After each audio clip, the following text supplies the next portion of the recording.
तो इसका line of impact के कुछ न्यूमेरिकल एग्जांपल्स देखते हैं। बिल्कुल बेसिक से शुरू करेंगे और धीरे धीरे फिर उसमें चीज़ें ऐड करते जाएंगे, है ना, उससे क्लैरिटी आ जाएगी।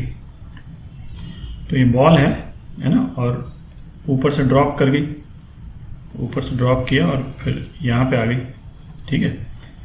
तो इस केस में लाइन ऑफ इम्पैक्ट क्या है? लाइन ऑफ इम्पैक्ट ये है, ठीक है, कॉमन नॉर्मल। तो इसका जो मोमेंटम चेंज होगा इसी लाइन के क्रॉस होगा, ठीक है। तो इसका यदि कोलिजन के टाइम पे इसकी वेलोसिटी 10 मीटर पर सेकंड थी, है, और यदि इलास्टिक कोलिजन होता है तो इलास्टिक कोलिजन का क्या मतलब निकला कि कोएफिशिएंट ऑफ रेस्टिट्यूशन जो है वो 1 है ना। तो किस वेलोसिटी से बाउंस करेगी ये? तो जो वेलोसिटी ऑफ सेपरेशन होगा उसी से बाउंस करेगी, क्योंकि ये सरफेस तो ग्राउंड है एक तरह से, ठीक है, ये तो हिल नहीं रहा है। तो ये जो है velocity of separation upon velocity of approach, ठीक है। वेलोसिटी ऑफ अप्रोच क्या है इसमें?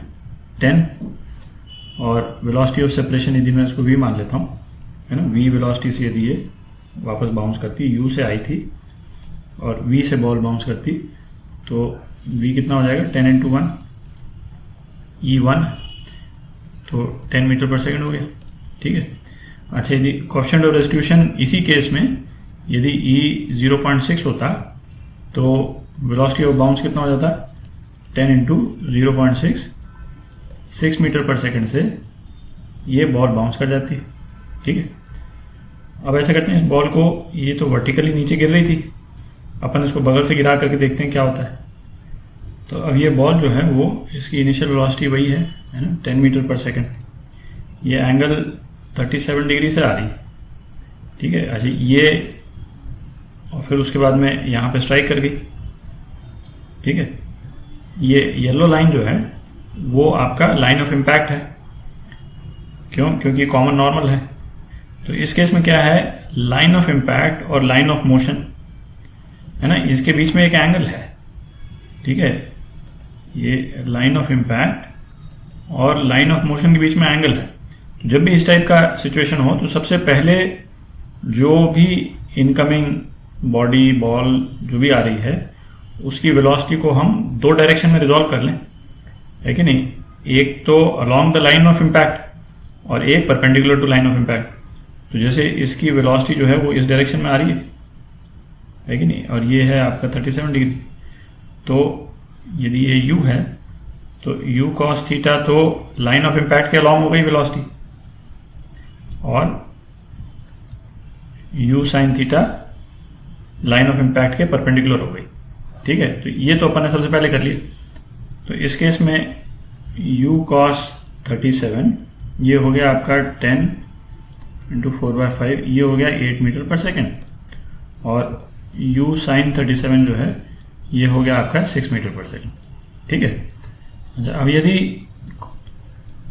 यदि तो इलास्टिक कोलिजन है कि नहीं, E जो है वो 1 है, तो वेलोसिटी ऑफ सेपरेशन जो है वो अपने को निकालना है ना। और वेलोसिटी ऑफ अप्रोच क्या होगा? u cos थीटा, ठीक है, क्योंकि वेलोसिटी ऑफ अप्रोच जो है, और मतलब ये कोएफिशिएंट ऑफ रेस्टिट्यूशन जो है along the line of impact ही हमको सारी वैल्यूज लेनी है, तो इसलिए velocity of approach u cos theta हुआ है।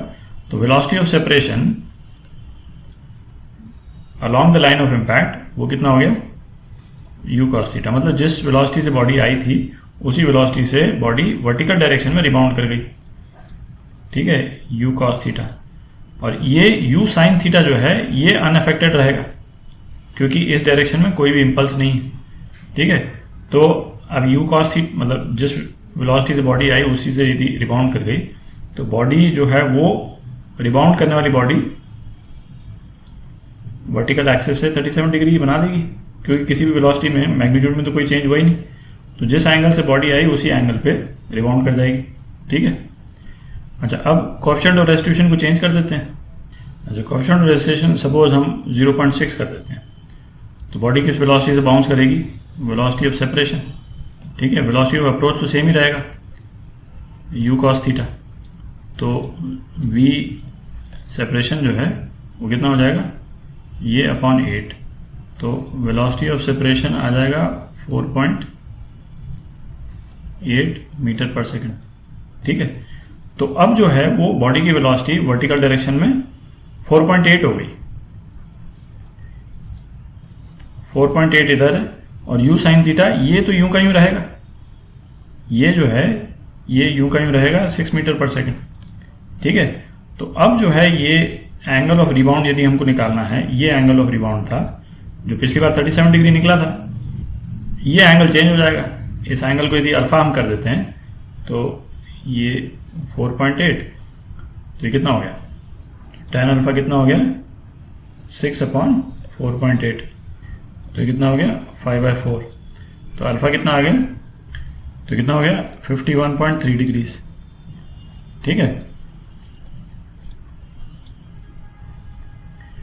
तो इसका डायरेक्शन जो है वो 37 डिग्री से ज़्यादा हो गया।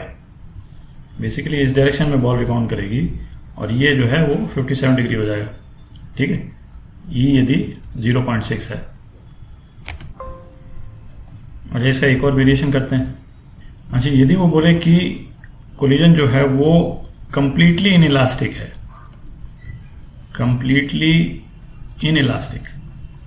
कंप्लीटली इनइलास्टिक का मतलब क्या हुआ, E 0 हो गया। E 0 का मतलब ये हुआ कि वेलोसिटी ऑफ सेपरेशन 0 हो गया। वेलोसिटी ऑफ सेपरेशन 0, इसका मतलब क्या हुआ कि बॉडी स्टिक कर जाएंगी आपस में, है कि नहीं। इसका मतलब बाउंस जो है वो 0 हो जाएगा। ठीक है, तो यदि E 0 है तो बॉडी यहाँ पे टकराने के बाद में वो सीधी इसी डायरेक्शन में चली जाएगी, बॉडी इसी डायरेक्शन में चली जाएगी, है कि नहीं। बॉडी का ये डायरेक्शन हो जाएगा बेसिकली। ठीक है, बाउंस करेगी नहीं, केवल u sin थीटा रहेगा। तो बॉडी जो है वो 6 मीटर पर सेकंड की स्पीड से इस प्लेन पे इसके अलोंग ऐसे रवाना हो जाएगी। ठीक है।